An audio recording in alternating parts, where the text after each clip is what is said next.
ইসলামের উপর যদি আঘাত করেন তাহলে কিন্তু আমরা জুলাই আগস্ট কোনো কিছু আমাদের মনে থাকবে না, কোনো কিছু মনে থাকবে না।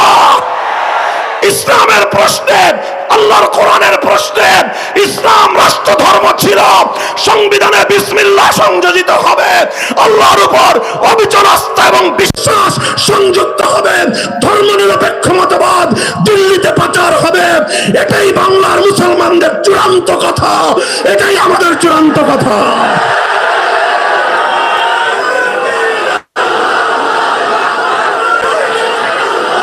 আজকে বিএনপির কিছু লোক, আপনাদের লজ্জা থাকা দরকার, আপনার ৭২-এর সংবিধানের পক্ষে সাফাই গান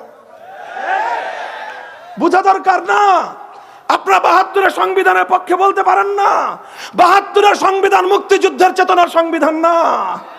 আপনারা যদি মুক্তিযুদ্ধের পক্ষের শক্তি হয়ে থাকেন, সর্বপ্রথম ৭২-এর গাদ্দারির বিরুদ্ধে আপনাদেরকে কথা বলতে হবে।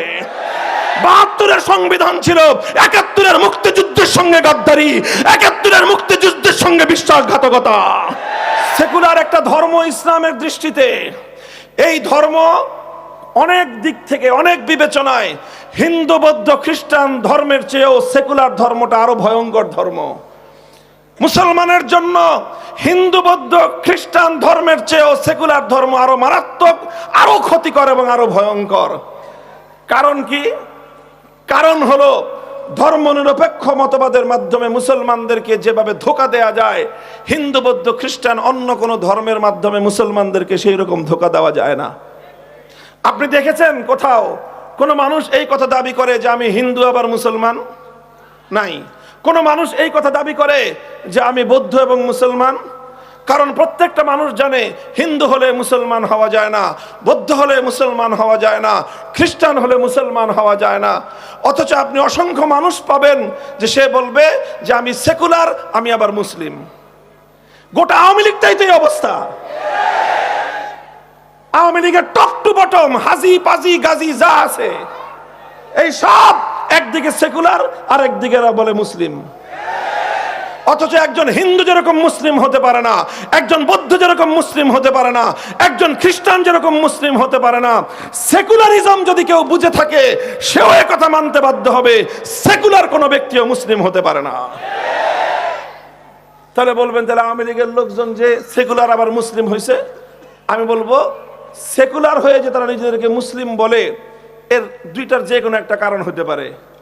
হয় তারা আসলে ইসলামের সঙ্গে তামাশা করে, তারা আসলে অমুসলিম বেঈমান, কিন্তু তারা মুসলমানের রূপ ধারণ করে ধোঁকাবাজি করে। আর না হয় এর চেয়ে হালকা কথা যেটা, সেটা বলতে হবে এরা সব গণ্ড মূর্খের দল। এরা বুঝে না যে ধর্মনিরপেক্ষ হলে মুসলিম থাকা যায় না, এই কথাটা তারা বুঝে না। না বুঝে তারা একদিকে ধর্মনিরপেক্ষ আর একদিকে মুসলিম দাবি করে। কিন্তু আসল কথা হলো, হয় তুমি মুসলিম, না হয় তুমি সেকুলার। তুমি একই সঙ্গে যেমনি ভাবে মুসলিম আর হিন্দু হতে পারো না, একই সঙ্গে তুমি যেরকম মুসলিম এবং বৌদ্ধ আর খ্রিস্টান হতে পারো না, ঠিক একই ভাবে তুমি মুসলিম এবং ধর্মনিরপেক্ষ সেকুলারও হতে পারো না। কেমনে হবা তুমি? তুমি একসঙ্গে দুইটা নির্দেশ পালন করতে পারবে না। কারণ সেকুলারিজম তোমাকে বলবে, সেকুলারিজম তোমাকে বলবে রাষ্ট্রের থেকে ধর্মকে বিচ্ছিন্ন করো, ইসলাম তোমাকে বলবে রাষ্ট্রকে ধর্মের আন্ডারে আনো। তুমি একসঙ্গে দুইটাকে মানতে পারবে না। আওয়ামী লীগের যারা করছে না অতীতে, শুধু আওয়ামী লীগের নাম এই জন্য বলতেছি কারণ ধর্মনিরপেক্ষ মতবাদের নাম ধরে বাংলাদেশে এই মতবাদ চালু করেছে আওয়ামী লীগ, এই জন্য।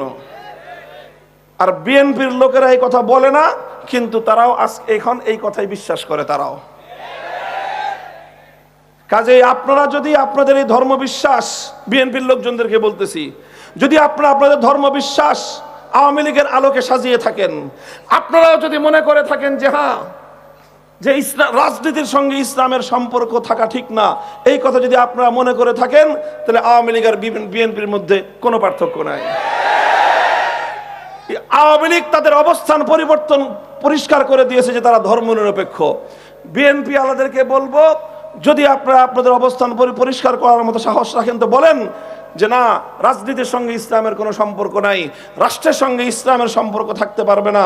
এই কথা যেদিন বলবেন সেদিনও আপনাদের ব্যাপারে আমাদের একই বক্তব্য হবে, আওয়ামী লীগের ব্যাপারে আমাদের যে বক্তব্য। মুহতারাম হাজিরিন, কথাটা পরিষ্কার। একজন মুসলিম যেভাবে হিন্দু বৌদ্ধ খ্রিস্টান হতে পারে না, ঠিক তেমনি ভাবে একজন মুসলিম কোনোদিন জেনে বুঝে শুনে কোনোদিন সেকুলার ধর্মনিরপেক্ষ হতে পারে না। কারণ কি? কারণ ধর্মনিরপেক্ষ মতবাদ তাকে বলবে রাষ্ট্রের সঙ্গে ধর্মের সম্পর্ক চলে না। ইসলাম বলবে রাষ্ট্র কোনোদিন ইসলামের বাইরে যেতে পারে না। তখন আপনি কোশ্চিনকালেও ধর্মনিরপেক্ষ হয়ে ইসলামের আদর্শ মানতে পারবেন না। তখন আপনাকে যে কোনো একটা গ্রহণ করতে হবে, আর একটা ত্যাগ করতে হবে। আমরা পরিষ্কার বলে দেই, আমরা ইসলাম মানলাম, ধর্মনিরপেক্ষতাকে লাথি মারলাম। আপনারা আপনাদের অবস্থান পরিষ্কার করেন। আপনারা কি রাষ্ট্রের সঙ্গে ধর্মনিরপেক্ষ মতবাদের অনুসরণ করে ধর্মকে বিচ্ছিন্ন করবেন, না ইসলামের আদর্শ মেনে রাষ্ট্রকে আপনার ধর্মের আলোকে চালাবেন? আপনাদের অবস্থান পরিষ্কার করলে আপনারা হয় মুসলিম থাকবেন, না হয় সেকুলার হবেন। দুই নৌকায় একসঙ্গে পা দেয়া চলবে না। কথাটা পরিষ্কার বোঝা গেল? সুতরাং এই কথা পরিষ্কার। আগামী দিনে যারা আবার রাজনীতিতে আসবেন বাংলাদেশে, আওয়ামী লীগে যদি আসেন, জবাব পরিষ্কার করে আসবেন। হয় আপনি ধর্মনিরপেক্ষ সেকুলার, না হয় আপনি মুসলিম। যদি মুসলিম হয়ে থাকেন, ধর্মনিরপেক্ষতাকে বাংলাদেশে আমদানি করবার চেষ্টা করবেন না। আর যদি আপনি ধর্মনিরপেক্ষ হয়ে থাকেন, বলে দেন আপনি মুসলিম না, তখন আপনার সঙ্গে আমাদের যা করতে হয় তাই করবো আমরা ইনশাআল্লাহ। সুতরাং বাংলাদেশের 90% মুসলমান যেহেতু নিজেদেরকে মুসলিম বলে পরিচয় দেয়, কথা বলেন ঠিক না বেঠিক? 90% মুসলমান যেহেতু নিজেদেরকে মুসলিম বলে পরিচয় দেয়, আর এই 90% মুসলমানদের ইসলাম বলে, তোমাদের রাষ্ট্র, তোমাদের ধর্ম ইসলামের বাইরে যেতে পারে না। সুতরাং 90% মুসলমানদের আদর্শ মোতাবেক রাষ্ট্র চললে এই রাষ্ট্রের প্রত্যেকটি বিধান প্রণয়নের ক্ষেত্রে, প্রতিটি বিধান কার্যকর করার ক্ষেত্রে ইসলামের দিক নির্দেশনা অনুসরণ করাই বাধ্যতামূলক।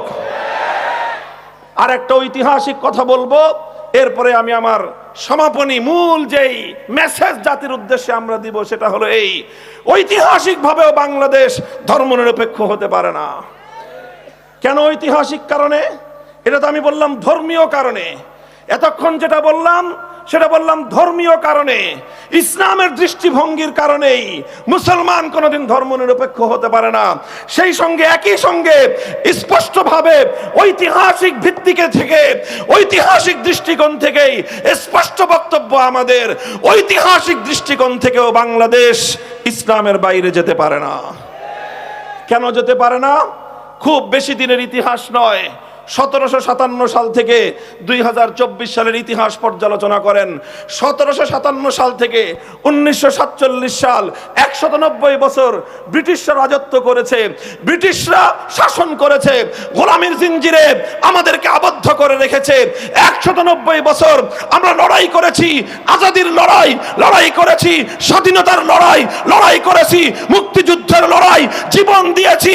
বালাকোটের রণাঙ্গনে শহীদ হয়েছেন সৈয়দ আহমদ রহমতুল্লাহ আলাইহি, যুদ্ধ করেছি শামিলের রণাঙ্গনে, রক্ত দিয়েছেন হাফেজ জামিন শহীদ রহমতুল্লাহ আলাইহি, লড়াই করেছি তাহরিকে রেশমি রুমালে, লড়াই করেছি তাহরিকে আজাদিতে, লড়াই করেছি তাহরিকে খেলাফতে। যুদ্ধের মধ্য দিয়ে রক্তের সাগর প্রবাহিত করে, লক্ষ লক্ষ মানুষের রক্তের বন্যা দিয়ে, আলেম ওলামাদের ফাঁসির কাস্টে ঝুলিয়ে, আলেমদের সন্তানরা ইতিম হয়ে, আলেমদের স্ত্রীরা বিধবা হয়ে, লাখো আলেমের রক্তের উপর দিয়ে 1947 সালে ব্রিটিশদেরকে বিতাড়িত করে উপমহাদেশ স্বাধীনতা লাভ করেছে। এরপরে 1947 সালে দেশটা যখন স্বাধীন হবে, দেশ যখন স্বাধীন হবে, স্বাধীন হওয়ার আগেই, ব্রিটিশরা এই দেশ ছেড়ে চলে যাওয়ার আগেই প্রশ্ন আসলো এই দেশটা কিভাবে স্বাধীন হবে। কারণ এই দেশে তখন প্রধানত দুই জাতির বসবাস ছিল, হিন্দু এবং মুসলিম। হিন্দু এবং মুসলিম এই দুই জাতির প্রধানত বসবাস ছিল। তখন হিন্দু এবং মুসলিমরা প্রশ্ন তুলল দেশ কিভাবে চলবে। হিন্দুরা বলল ধর্মনিরপেক্ষ মতবাদে চলবে। হিন্দুরা কথা বলতেই পারে, কারণ হিন্দু ধর্মের আলোকে রাষ্ট্র পরিচালনা করাও যায় না, এবং করার জন্য তাদের ধর্মের পক্ষ থেকে কোনো ডিক্লারেশন, কোনো অনুমোদন, কোনো ধরনের নির্দেশনা কোনোটাই হিন্দু ধর্মে নাই। এই জন্য হিন্দুরা বলল রাষ্ট্র চলবে ধর্মনিরপেক্ষ মতবাদ অনুযায়ী। সংখ্যাগরিষ্ঠ মুসলমানরা বলল না না, ধর্মনিরপেক্ষ রাষ্ট্র পরিচালনার জন্য বালাকোটের রণাঙ্গনে সৈয়দ আহমদ রক্ত দেয় নাই। ধর্মনিরপেক্ষ রাষ্ট্র করবার জন্য 1857 সালের সিপাহী বিদ্রোহ হয় নাই। 1857 সালে শামলীর রণাঙ্গনে হাফেজ জামান শহীদ হয়েছেন, জীবন দিয়েছেন ধর্মনিরপেক্ষ রাষ্ট্র করবার জন্য নয়, বরং তাদের জীবন দেওয়ার উদ্দেশ্য ছিল একটাই, আল্লাহর জমিনে আল্লাহর কোরআনের রাজ কায়েম হবে। হিন্দু এবং মুসলমানদের এই বিতর্কের সমাধান কি হলো? সংখ্যাগরিষ্ঠ মুসলমানরা বললেন, আমাদের এত বড় রাষ্ট্রের দরকার নাই, আমাদের এত উন্নতির প্রয়োজন নাই, আমাদের অর্থনৈতিক উন্নতি এতটার দরকার নাই, আমাদের জাগতিক উন্নতি এত দরকার নাই, সব কিছুর বিনিময়ে আমরা চাই একটা ভূখণ্ড, যেই ভূখণ্ডে চলবে আল্লাহর আইন, যেই ভূখণ্ডের সংবিধান হবে আল কোরআন।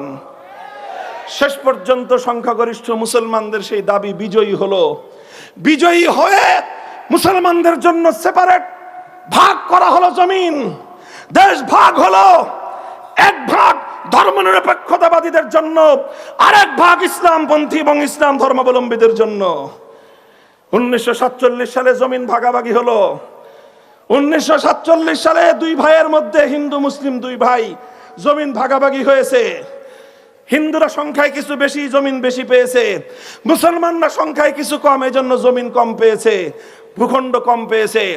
আর এইভাবে ভাগ করতে গিয়ে মুসলমানদেরকে অনেক রক্ত দিতে হয়েছে, অনেক জীবন দিতে হয়েছে, অনেক ত্যাগ স্বীকার করতে হয়েছে, জানের কোরবানি দিতে হয়েছে, মালের কোরবানি দিতে হয়েছে।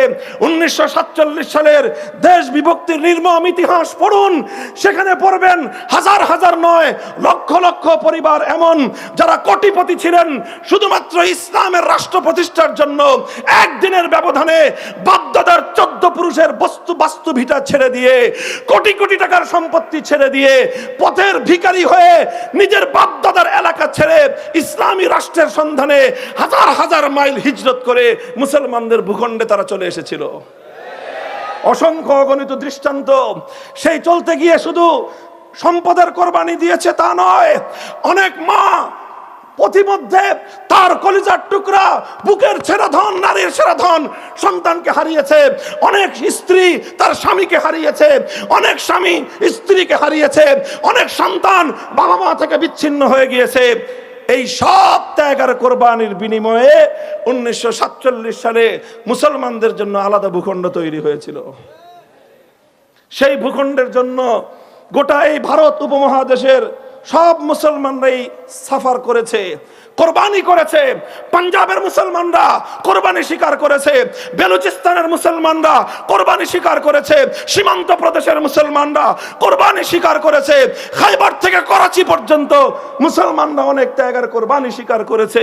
তবে ইতিহাস বলে কথা, গোটা ভারতবর্ষের অন্য সব জাতি মুসলিম রাষ্ট্র প্রতিষ্ঠার জন্য, ইসলামী রাষ্ট্র প্রতিষ্ঠার জন্য যতটুকু ত্যাগ আর কোরবানি দিয়েছে, বাংলাদেশের মুসলমানরা গোটা ভারত উপমহাদেশের মধ্যে সবচেয়ে বেশি ত্যাগ আর কোরবানি স্বীকার করেছে।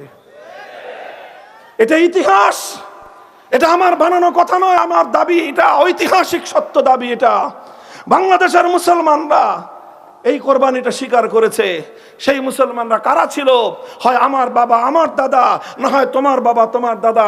আমার এবং তোমার, হে বাংলাদেশের মুসলমানরা, আমার এবং তোমার পূর্বপুরুষরাই একটি ইসলামী রাষ্ট্র গঠন করার জন্য 1947 সালের দেশ বিভাগের সময় সবচেয়ে বড় কোরবানির নজির পেশ করেছে তারা। আমাদের বাড়ির কাছে ছিল কলকাতা, আরেকটু দূরে গেলে ছিল দিল্লি, বাড়ির চারপাশে ছিল ইন্ডিয়া, ভারত।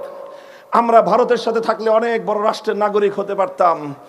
দিল্লির সঙ্গে খাতির করলে আমরা তো রাষ্ট্রীয়ভাবে অনেক বড় রাষ্ট্রের অধিকারী হতে পারতাম। কিন্তু না, আমাদের পূর্বপুরুষরা সিদ্ধান্ত গ্রহণ করে, বুঝে শুনে সুচিন্তিত ভাবেই তারা কলকাতাকে লাথি মেরেছে, দিল্লিকে তালাক দিয়েছে, ভারতকে তারা ত্যাগ করেছে। সব কিছু করে 2000 মাইলের দূরত্বের পশ্চিম পাকিস্তানি খান পাঠানদের সঙ্গে হাতে হাত রেখে একটা রাষ্ট্র গঠন করেছিল।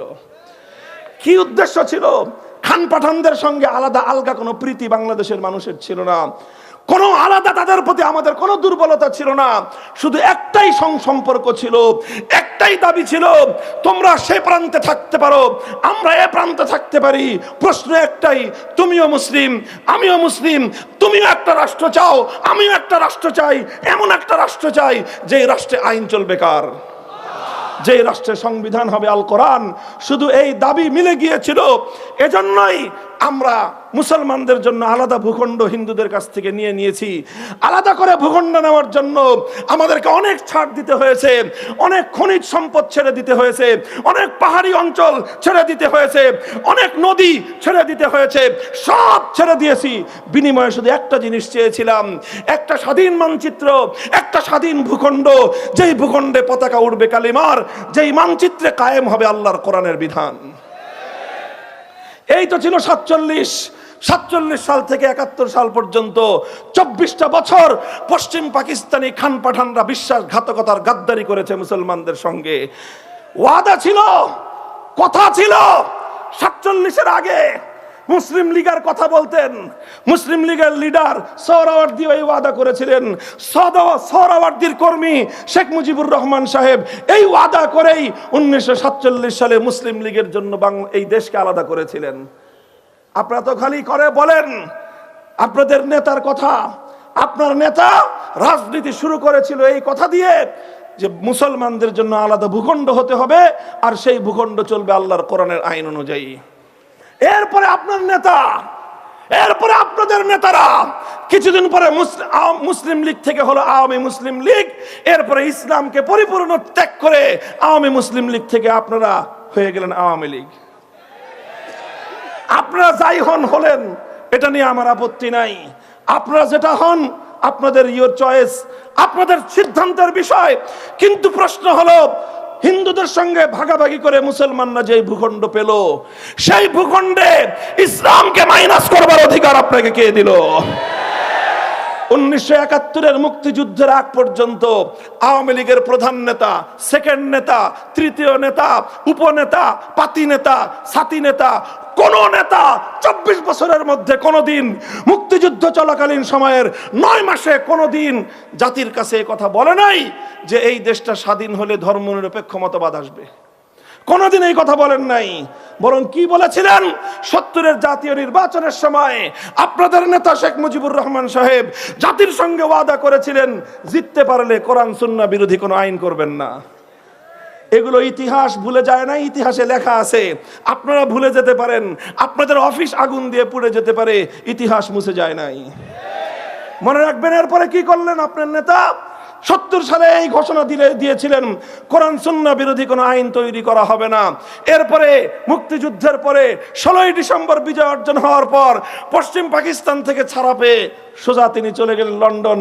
লন্ডন থেকে সদ্য স্বাধীন বাংলার মাটিতে না এসে, বাংলাদেশে না এসে তার প্লেন ল্যান্ড করলো নয়াদিল্লিতে। নয়াদিল্লিতে তার মগজ ধোলাই হয়ে গেল।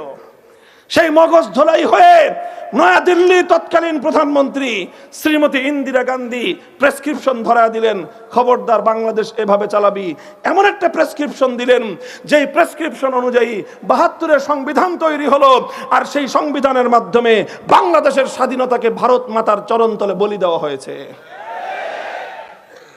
আজকে বিএনপির কিছু লোক, আপনাদের লজ্জা থাকা দরকার, আপনারা 72-এর সংবিধানের পক্ষে সাফাই গান বুঝা দরকার না। আপনারা 72-এর সংবিধানের পক্ষে বলতে পারেন না। 72-এর সংবিধান মুক্তিযুদ্ধের চেতনার সংবিধান না। আপনারা যদি মুক্তিযুদ্ধের পক্ষের শক্তি হয়ে থাকেন, সর্বপ্রথম 72-এর গাদ্দারির বিরুদ্ধে আপনাদেরকে কথা বলতে হবে। 72-এর সংবিধান ছিল 71-এর মুক্তিযুদ্ধের সঙ্গে গাদ্দারি, 71-এর মুক্তিযুদ্ধের সঙ্গে বিশ্বাসঘাতকতা।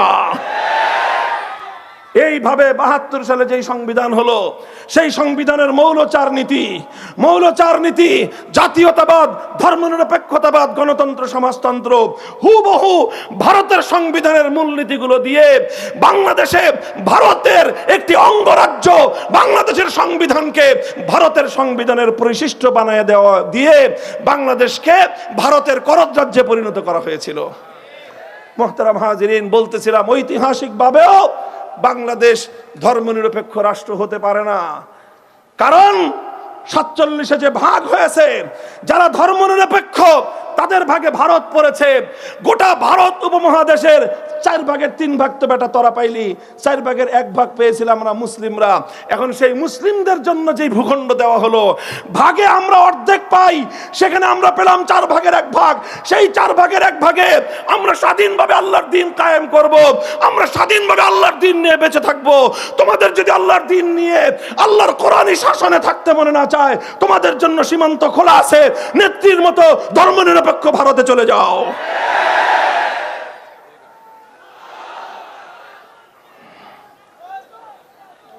এটা তো আমাদের স্পষ্ট তর্কের কথা, যুক্তির কথা। আরে ভাই, 2 ভাই জমিন ভাগ করে নিল, 1 ভাই জিতলো, 2 ভাই সমান হিস্সা পায়। সেখানে 1 ভাই 4 কাঠার মধ্যে 3 কাঠা নিয়ে আরেক ভাইকে 1 কাঠা জমি দিল। ভাগের সময় ঠকাইলা, ভাগের সময় বঞ্চিত করলা, ভাগের সময় বৈষম্য করলা। যে 1 কাঠা আমরা পেয়েছিলাম, এখন আবার সেই 1 কাঠা থেকেও তোমরা টানাটানি করো। এর চেয়ে বড় বিশ্বাসঘাতকতা, গাদ্দারি জাতির সাথে আর কিছুই হতে পারে না।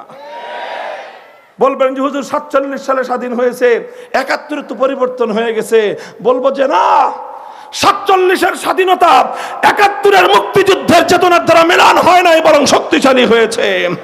47-এ বলা হয়েছিল মুসলমানদের জন্য ইসলামের রাষ্ট্র চাই, 71-এ বলা হয়েছিল জুলুমের অবসান ঘটাবো ইনশাআল্লাহ। কাজে 71-এর চেতনার দ্বারা 47-এর দেশ বিভাগ আরো শক্তিশালী হয়েছে। 2024 সালের ওই ঐতিহাসিক অভ্যুত্থান এবং বিপ্লব 47 এবং 71-এর চেতনাকে সংহত করবার বিপ্লব। কাজেই জুলাইয়ের 2024 সালের জুলাই আগস্ট বিপ্লবের পর আজ বাংলাদেশে দাঁড়িয়ে দায়িত্বহীন ভাষায় বলতে চাই, আজ বাংলাদেশের সংবিধান সংস্কারের নতুন আওয়াজ উঠেছে। এই সংবিধানে যদি ধর্মনিরপেক্ষ মতবাদ থাকে, গোটা বাংলাদেশে বিদ্রোহের আগুন ধরবে, বিদ্রোহের আগুন ধরবে।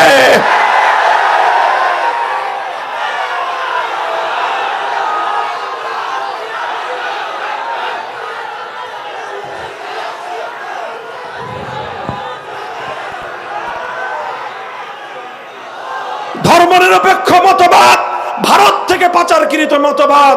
ভারতীয় আধিপত্যবাদকে রুখতে চাইলে ভারতীয় মাল ধর্মনিরপেক্ষ মতবাদ দিল্লিতে পাঠিয়ে দিতে হবে। ভারতের সেবাদাসী বাংলাদেশে তার জায়গা হয় নাই, ভারতের মূলনীতি বাংলাদেশে তার জায়গা হতে পারে না। এখন নতুন গান শুনতেছি আবার, যে মুসলমানদের রাষ্ট্রে রাষ্ট্র ধর্ম ইসলাম হবে কেন, এটা নিয়েও নাকি নতুন করে অ্যালার্জির উৎপাত শুরু হয়েছে। যদি কারো অ্যালার্জির চুলকানি থাকে, তাড়াতাড়ি সমাধান করেন, চিকিৎসা করেন। বলবেন কি চিকিৎসা?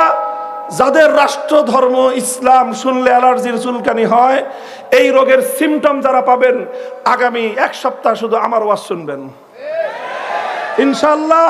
অন্য কোন বড় বড় আলেম ওলামাদের ওয়াজ শুনবেন না আপনারা, 1 সপ্তাহ পর্যন্ত শুধু আমার ওয়াজ শুনবেন ইনশাআল্লাহ। দেখবেন 1 সপ্তাহ পরে আপনার অ্যালার্জির চুলকানির উপদ্রব বন্ধ হয়ে যাবে। রাষ্ট্র ধর্ম ইসলাম থাকবে কি থাকবে না? আজ যদি নতুন করে আবার সেই প্রশ্ন আনেন, আমরা দাবি করতেছি ইসলামী রাষ্ট্র প্রতিষ্ঠার, আমরা দাবি করতেছি, আমরা অধিকার নিয়ে বলছি, আমরা দেশ বিভাগের সময় এই ভাগ যেভাবে পেয়েছি সেভাবে রাষ্ট্র কোরআন সুন্নাহর বাইরে কোনো আইন চলতে পারে না। আমরা যেখানে ইসলামী রাষ্ট্র প্রতিষ্ঠার জন্য আগাচ্ছি, ওনারা রাষ্ট্র ধর্ম ইসলাম অর্থাৎ নামকাওয়াস্তে ইসলাম, ওটাকে ওনারা নাকি মাইনাস করার চেষ্টা করতেছে। যদি কারো মাথার মধ্যে সামান্য পরিমাণ ঘিলু থাকে, সম্পূর্ণটা যদি গরুর গোবর না হয়ে থাকে, তাহলে এই ধরনের আত্মঘাতী কোনো চিন্তা যেন আপনারা না করেন, দোহাই লাগে। ইসলামের উপর যদি আঘাত করেন, তাহলে কিন্তু আমরা জুলাই আগস্ট কোনো কিছু আমাদের মনে থাকবে না, কোনো কিছু মনে থাকবে না। ইসলামের প্রশ্নে, আল্লাহর কোরআনের প্রশ্নে ইসলাম রাষ্ট্র ধর্ম ছিল, সংবিধানে বিসমিল্লাহ সংযোজিত হবে, আল্লাহর উপর অবিচলতা এবং বিশ্বাস সংযুক্ত হবে, ধর্মনিরপেক্ষ মতবাদ দিল্লিতে পাচার হবে। এটাই বাংলার মুসলমানদের চূড়ান্ত কথা, এটাই আমাদের চূড়ান্ত কথা।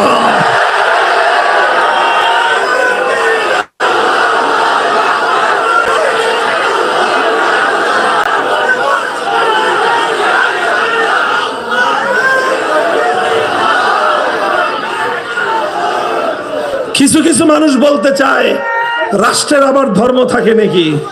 কিছু কিছু মানুষ বলতে চায় ধর্ম তো মানুষের থাকে, রাষ্ট্রের ধর্ম থাকে না। আমরা বলি রাষ্ট্রের তো ধর্ম থাকে না, ধর্ম অনুযায়ী রাষ্ট্র চলে। কাজেই এই রাষ্ট্র চালান সংবিধানে কোরআন সুন্নাহ বিরোধী, ইসলামী শরিয়া বিরোধী কোন আইন, কোন নীতিমালা, কোন বিধিমালা যেন বাংলাদেশে কার্যকর না হতে পারে, এইরকম একটা ধারা সংবিধানে সংযুক্ত করেন। যেটুকু আছে ওগুলোতে যদি হাত দিতে আসেন, এরপরে যদি দেশে গৃহযুদ্ধ লাগে আপনারাই দায়ী থাকবেন। মনে রাখেন, ইসলামের প্রশ্নে জীবনের মায়া আমাদের নাই। ইসলামের প্রশ্নে রক্ত দিতে আমাদের কোনো কার্পণ্য নাই। আল্লাহর কোরআনের জন্য যদি সাগর পরিমাণ রক্তের প্রয়োজন হয়, 2 লক্ষ মুজাহিদ যদি শহীদি ঈদগাহে কল্লা দিতে হয়, কারা কারা কল্লা দিব, কারা কারা জীবন দিব?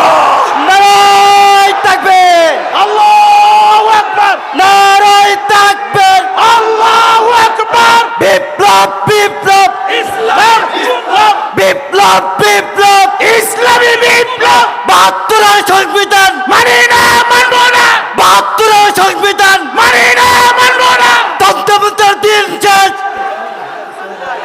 নারায়ে তাকবীর, আল্লাহু আকবার। ভারতের দালালেরা হুঁশিয়ার সাবধান, ভারতের দালালেরা হুঁশিয়ার সাবধান।